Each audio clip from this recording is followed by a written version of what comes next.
Welcome to another episode of the Brarians. I'm Miss Gabi, and today, as part of our July Trash to Treasure series, we are making some upcycled projects. We are taking some materials that you might have hanging around your house that you would typically get rid of, or recycle, or not really give any other thought to. But today, we're going to take those items and make them into cool projects. So today, I am going to show you, and we're going to practice together, a string art project. So around my house, we have lots of extra scrap wood. We do lots of building projects, so there's always boards and beams and scrap pieces of wood hanging around the garage. So I decided to go and find a piece that I could use as the back and the base of my string art project. So the things you're going to need for this project are, first of all, some wood and some string. You can pick whatever colors you want. Today I am making a cactus project, so I have lots of greens picked out, but you can do whatever design you want to do. And for me, that's probably the coolest part of the string art projects, is that they're supposed to be pretty easy. We're going to test it and find out. But you can do whatever kind of design you want. People make words or pictures, mountains, cacti, bicycles, flowers, your state, your favorite sports team. The options are pretty endless. So it makes it really nice that everybody can do this and come up with something that they like. So aside from wood and string, you'll want a hammer and some nails.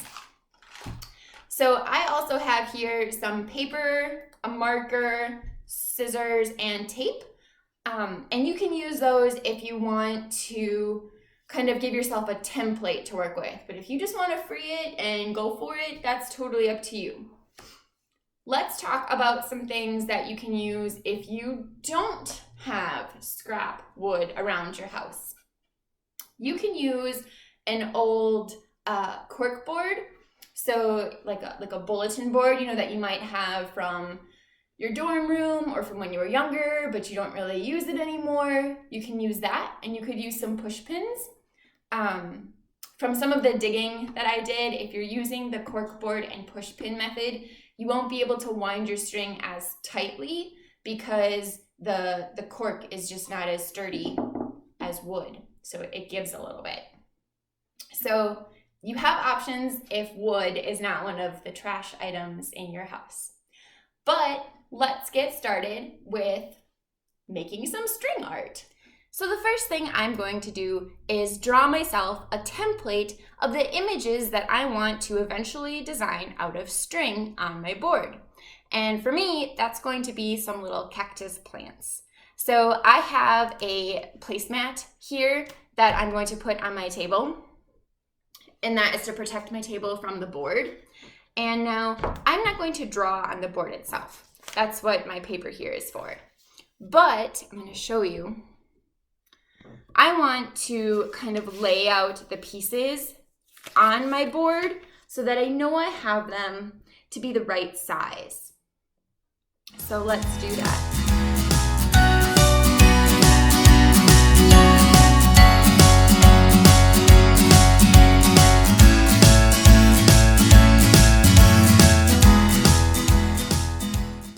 All right, now that I have my templates all drawn, cut out, and kind of positioned on the board the way I want them to look in the final project, it's time to put our nails into place. So the one important thing in knowing what kind of nail to use is going to be to look at the width of your board, so how thick it is, and from there, you'll need to determine the right nail size. So you don't want it to go all the way through your board because we're not nailing it to anything else. And you also don't want it to stick out the back and be sharp in case you want to hang it up or something like that. But you also want to have enough of it up off of the board for us to wrap our string around without having a ton of it. Otherwise, it'll create kind of funky dimensions. So these are These are 3/4 inch nails because my board isn't super thick and I don't want a ton of it left standing up. So then what I'm going to do is I'm going to take my hammer and gently tap them into the board. Now, one thing to be careful of is, so I have a towel really folded up a couple times, nice and thick, in order to protect my floor just while I'm hammering into the board. And you'll also want to be careful not to hit your fingers. So what I'm going to do then is just start hammering nails into the board around my images. So let's give that a go. And remember to always practice safety when using any kind of tools.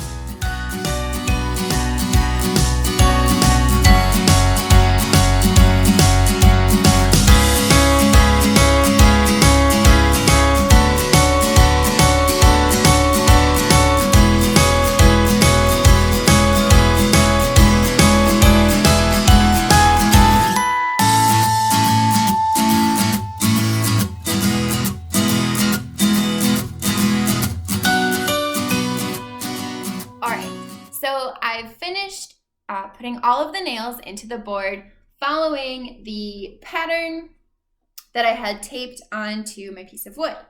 And then it was actually really easy to just pull the pattern pieces back off. I did nail on top of the pattern for some of the lines, but it's paper and these are nails, so it just ripped off really easily. And I don't really need them again, so that's okay.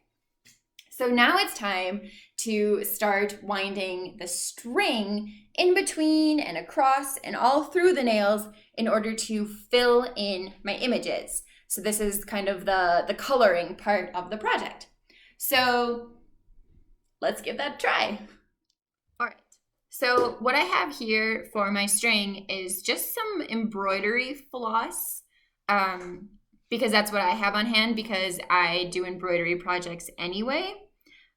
You could probably use any other kind of yarn or string.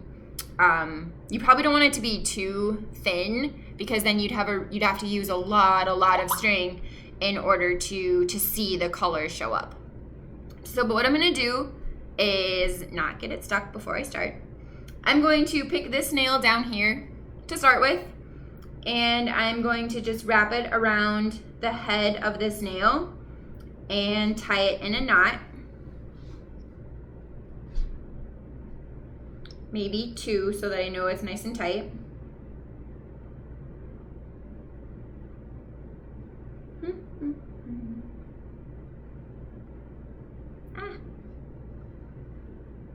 Okay, I'm just gonna cut off the tail really quickly. And then I'm going to start just winding my way around the nails that make the shape that I want. So I'm gonna try to keep it tight. Here we go. Woo.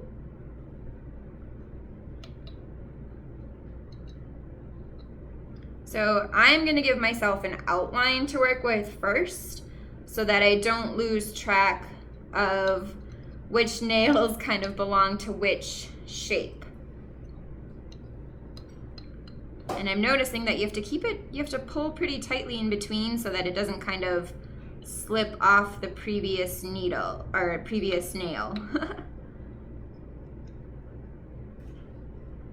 Okay, so now I'm just kind of going to zigzag my way from one side to the other in order to start filling in. This is the planter pot for my cactus.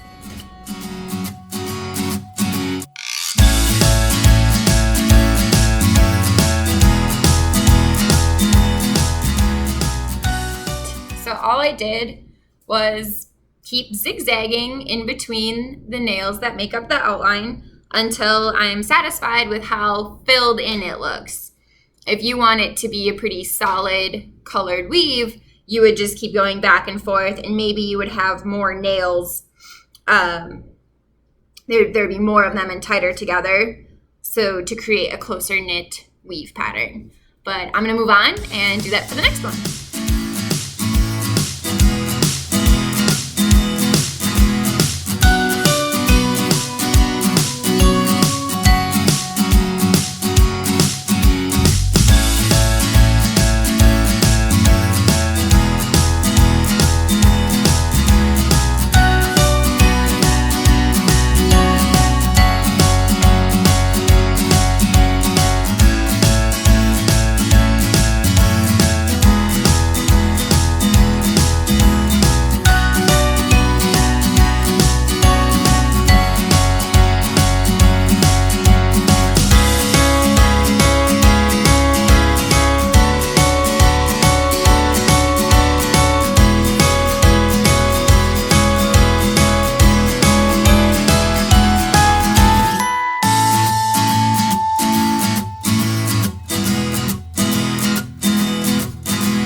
project. I'm pretty pleased with it. And I know that it was kind of hard to watch. You guys were upside down and it's a lot of teeny tiny work in between all the nails. So I just wanted to share a couple of the things that I discovered during this process that will hopefully help you when you decide to make your own. So let's start in the beginning. The first part is to remember talking about the thickness of your board and making sure you have the right nails. So not that they're too short or too long, but also it would probably be more helpful if the head of the nail was a little larger, because then it would be easier to kind of catch the string around the nail and to have the string stay. So that was a little tricky wrapping it on some of these. It would kind of slip off when I started to get places that I was overlapping the string. So nails with bigger heads will probably be helpful to you. The other thing is having more nails as your outline, because the more nails that you have, the more places you can wrap it around to help you make that tighter kind of weaving pattern. And the more colored, like darker colored and dense your string will be. So that'll help with that too. Another tip is definitely when you're making curved lines, you need to have more nails closer together to make those curves, because from one nail to the other is only going to be a straight piece of string. So if you need to curve it, you need more nails.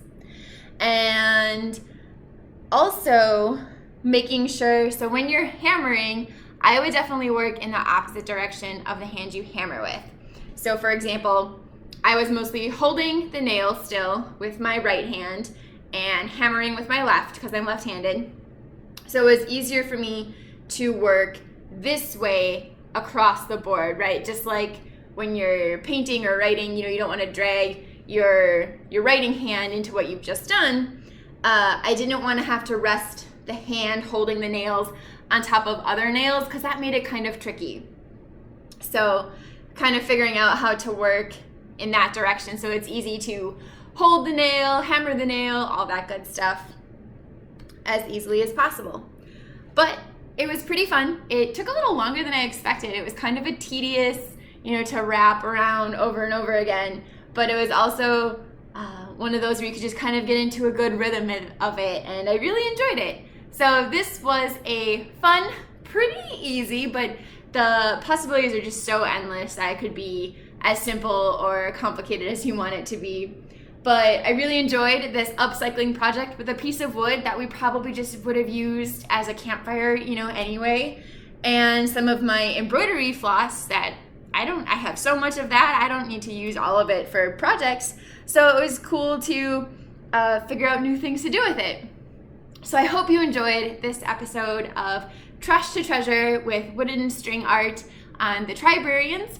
And if you try this or other upcycling projects, be sure to share them with us. Stay tuned next time for more Trash to Treasure projects with the Brarians. Bye, everybody.